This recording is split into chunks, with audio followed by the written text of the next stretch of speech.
Alright, hey guys, good afternoon. Thanks for tuning into another vlog. I have to say, very happy to see that there's some subscribers now, and I saw that my viewership has now gone into the double digits, so thank you very much for watching and subscribing.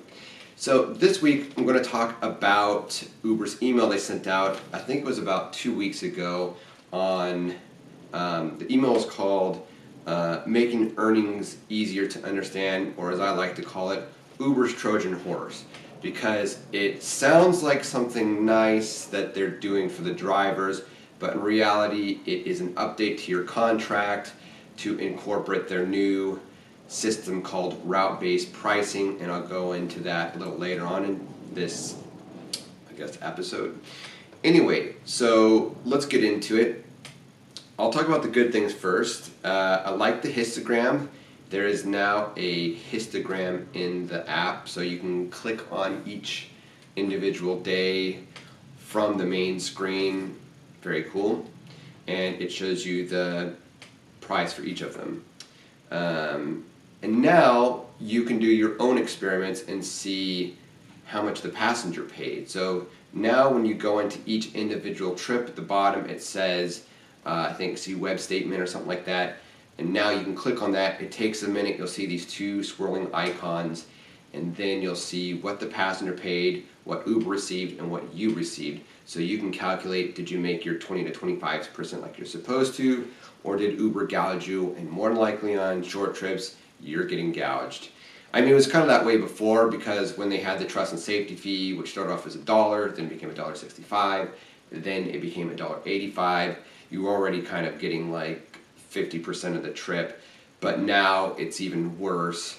And I have an example that I will put on the screen. A female passenger I had went 2 blocks, literally 2 streets over. The trip came out to $6.11. Actually, on that subject, I'm going to flash back to a previous recording I did to go into further detail on this very short trip, so I can show you some of the details of it. But let's say we'll go to Saturday right now, and we'll go to this trip like at 1:12. This trip really stood out in particular. It was a very, very short trip. It was not a good passenger at all. We only went 2 blocks, but I had to wait for her for like almost 5 minutes. And it was like in a street with horrible parking. Called her, she said she'd be out in 10 minutes. I told her the parking was awful, and she still took her sweet time. And so she comes out, and we're going to Playhouse, which was 2 blocks down the street. And her friend asked as we're arriving at Playhouse, can I use your iPhone charger? And I'm like, well, we're here. And then she didn't like that, I guess. Next thing you know, this big plume of smoke is coming up into the front seat. She started her e-cigarette. And I'm not a big fan of smoking in the car, because personally I don't smoke. It's my personal vehicle. And I think just in general it's kind of rude, because you have other passengers who may rate you poorly because now your car smells like smoke. So this trip in particular, I made $3.36. $3.36. So go to the bottom here, and you can see where it says see web statement for more details. And this is going to show you how much the passenger made. So this is definitely a minimum fare trip. Now if you remember, in Los Angeles, minimum fares used to be $5.15. So it should be $2.80 that I make total.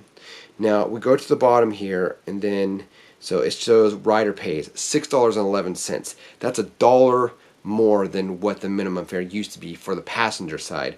Now I'm still going to make what I drove, which wasn't very far, so it was, you know, the minimum fare supplement kicked in, and there was a little boost on top of that. So as you can see here, the passenger was charged $6.11.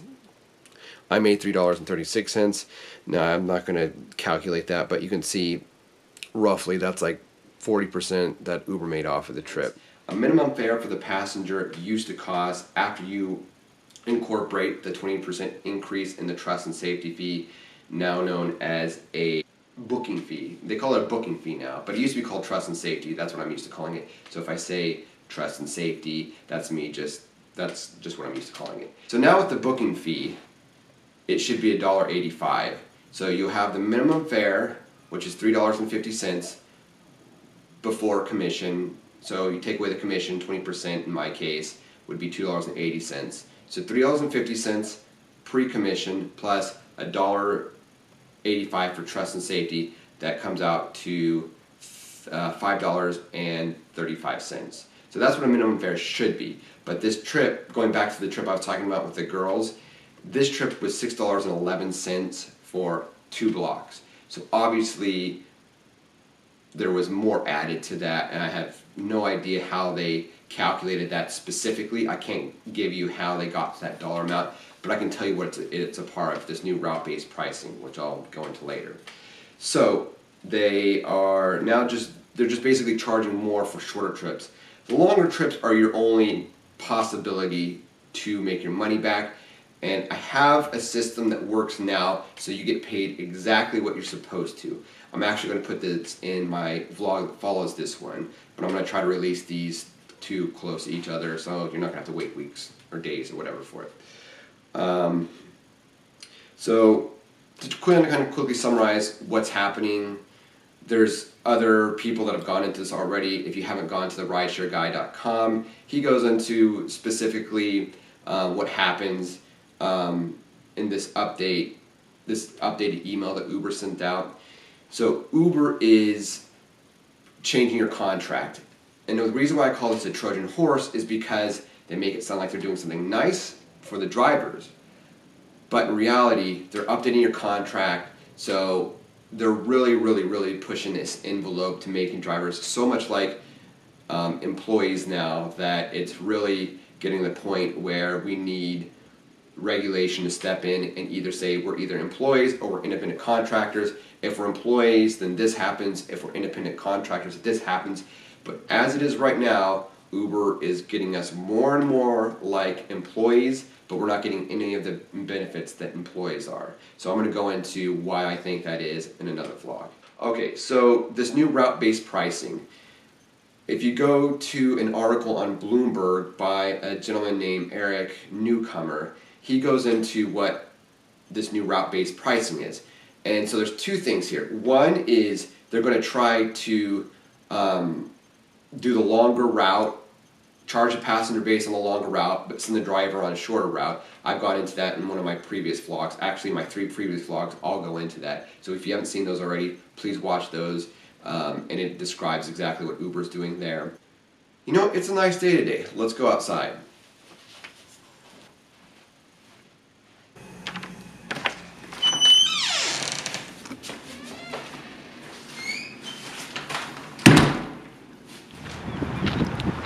Alright, so we're here at the park, War Memorial Park here in Sherman Oaks. And want to go, sorry if it's windy, want to talk about route-based pricing, which is Uber's new system for charging passengers. They're now charging a passenger based on which neighborhoods they're going between. This is coming from a website called Hoodline.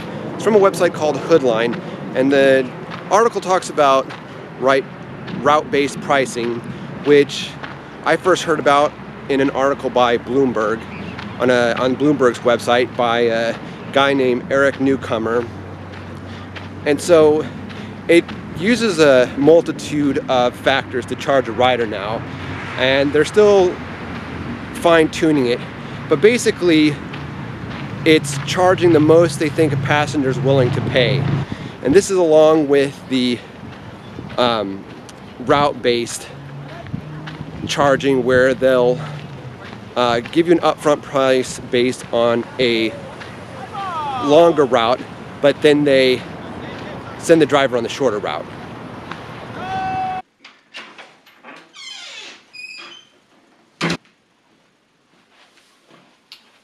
So right now, if you want to be treated fairly, Lyft is the way to go.